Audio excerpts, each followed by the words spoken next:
ये चंद टके के चंद लोग यहूदियों के गुलाम होके हमें भी गुलाम बनाए, इनको उड़ा लें बस। ठीक है, तो मैं दारों से कहता हूं इनका बिल्कुल साथ ना दें। अगर अपने साथ आपने इस्लाम का नाम रखा है ना तो बुलंद हो जाए। सबसे पहले आपका इस्लाम है, सबसे पहले आपका जो शनाख्ती कार्ड पे नाम लिखा है ना, आपने जो कलमा पढ़ा ला इलाहा, जब बंदा बच्चा पैदा होता है ना तो उसका कलमा पढ़ाया जाता है, ला इलाहा इल्लल्लाह मुहम्मद रसूलुल्लाह। जब आपने ये कलमा पढ़ लिया ना, सबसे पहले ये है, उसके बाद बाकी सब कुछ आता है। आपके बच्चों की खातर, अपने बच्चों की खातर निकले बाहर आने, इनका तिया पांचा कर दे, इनकी ऐसी की तैसी। ठीक है, ये ले ये सुने आगे। अंग्रेज जानते थे टीपू सुल्तान को हराना आसान नहीं, इसलिए उन्होंने निजाम और मराठों के साथ यानी तीनों ने मिलकर इस शेर को घेरने की कोशिश की। मगर टीपू सुल्तान के पास वो चालाकी थी जो दुश्मन की सोच से भी तेज थी, और एक ऐसी फौज जो हर वक्त मौत से खेलने को तैयार रहती थी। जमीन पर गिरे और आखिरी सांसों में कहा, शेर की एक दिन की जिंदगी गीदड़ की 100 साल की जिंदगी, सब कुछ बर्बाद कर दिया। किले का एक दरवाजा भीतर से खोल दिया गया, दुश्मन अंदर दाखिल हुए और हमला कर दिया। मराठा, निजाम और अंग्रेज तीनों तरफ से वार कर रहे थे। जंग कई घंटों तक चली, लाशों के ढेर लग गए, खून से मिट्टी लाल हो गई। अब टीपू सुल्तान भी जख्मी हो चुके थे, मगर शेर मैसूर ने तलवार नहीं छोड़ी। आखिरकार अंग्रेजी गोली ने उनकी छाती छलनी कर दी। वो जमीन पर गिरे और आखिरी सांसों में कहा, शेर की एक दिन की जिंदगी गीदड़ की 100 साल की जिंदगी से बेहतर है। और फिर शेर मैसूर शहीद हो गए। मगर कहानी यही खत्म नहीं हुई। उनकी मौत के बाद एक बड़ा रहस्य सामने आया। दुश्मनों ने जब मैदान जंग की तलाशी ली तो उन्हें टीपू सुल्तान के लोहे के रॉकेट मिले, जिन्हें देखकर अंग्रेज हैरत में रह गए। उनके कमांडर ने कहा, ये तो आग के तीर हैं, इसके सामने तो हमारी तोपें भी कुछ नहीं। वो रॉकेट ब्रिटेन ले जाएंगे। और फिर टीपू सुल्तान के रॉकेटों से ही यूरोप में नए जंगी हथियारों का दौर शुरू हुआ। यानी जिस हथियार से टीपू सुल्तान ने कब शुरू हुए यूरोप में हथियार, उस वो जो टीपू सुल्तान ने बनाए थे ना, मर्द मुजाहिद ने, मुसलमान के लीडर ने, एक बेखौफ जिसने अपनी कौमों को गुलामी की जिंदगी से गुजारा, उसने कहा जी शेर की एक जिंदगी गीदड़ की 100 साल जिंदगी से बेहतर। ये देखें, ये सारे गीदड़ हैं, ये सारे गीदड़ हैं, ये बड़वे लोग हैं। ये किधर पाकिस्तान का सोचेंगे ना, पाकिस्तान को तरक्की की राह में ले जाने देंगे। ये सब बड़वे लोग हैं। तो इसलिए जो कौमें अपने मुल्क के लिए अपनी कौमों को साथ लेकर चलती हैं वो तरक्की करती हैं, वो दुनिया में अपना नाम जो है ना वो पैदा करती हैं। तो ये जो बड़वे लोग, ये दलाल लोग हैं, ये कहाँ, ये गुलाम लोग हैं, ये हमें भी गुलाम बनाना चाहते हैं।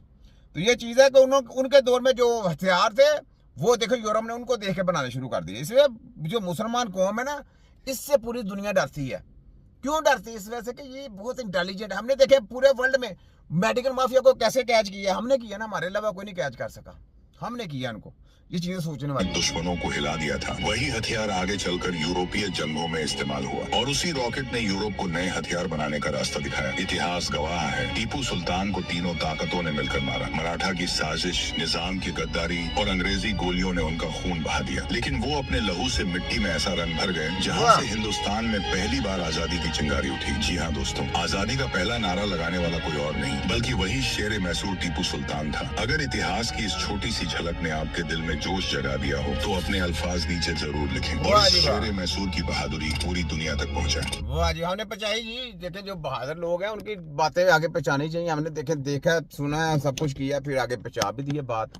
ठीक है, तो ये बात है। तो इन चीजों को सोचें। मैं जो बातें करता हूँ मैं खाली अपने लिए नहीं करता, मैं कौम को तरक्की के लिए। देखा मुझे पता है मेरी जिंदगी का कोई पता नहीं है, मुझे ये पता है। मैं अपनी जिंदगी का मुझे पता कि मेरा पता कि आज है कल है कि नहीं है ये भी नहीं पता, लेकिन अपनी कौम के लिए कुछ ऐसा कर जाओ, ऐसा कुछ बता जाओ ताकि मेरी कौम जो है ना उनको एक एक चीज का इनको फोकस होकर रहे कि यूरोप ने अगर आपको कभी इंजेक्शनों की बरमौर करती है, कुछ ऐसा करते हैं, तो आपने इनके पीछे नहीं लगना, कोई इंजेक्शन नहीं लगाना, कोई वो बात कुछ अपने दिमाग में फोकस नहीं लानी। ये वो बाएं लानी है, इन्होंने वो बाएं ला के आपको मारने की साजिश की जानी है। पूरी आने वाली प्लानिंग उनकी पूरी है। उन्होंने वो बाएं लेके आनी है। उन्होंने कहा जी वहां जंग हुई थी, उससे वो बहा आ गई, वहां पे पानी आया, सैलाब आ गया, वो बहा आ गई।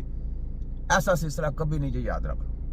वो बहा जब भी आएगी इनके इंजेक्शनों से, इनकी केमिकल की दवाइयां खिलाने से आपके अंदर वो बाएं आनी है। ये अपने दिमागों में फिट करने और खिलानी किसने है?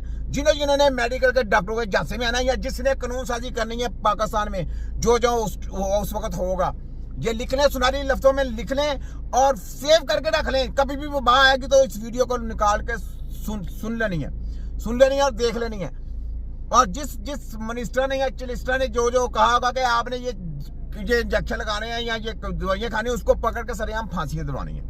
ये दारों से कहता हूँ स्पेशली अगर अपने बच्चों से प्यार करते हैं या अपने नस्लों से प्यार करते हैं या अपने माँ बाप से प्यार करते हैं, अपनी खुद की हालत से प्यार करते हैं, तो ये चीजें नोट करके रखनी है, गुमराह नहीं होना आपने, ठीक है। अच्छा, ये हो गया। अब आगे देखें, ये आया आगे चिमकू, नवाजू का चिमकू कौन, ये देखें। अच्छा जी, नियाजी दी एक अख जिहड़ी आ इस आया, ਇਹ ਹੁਣ ਸਰਕਾਰ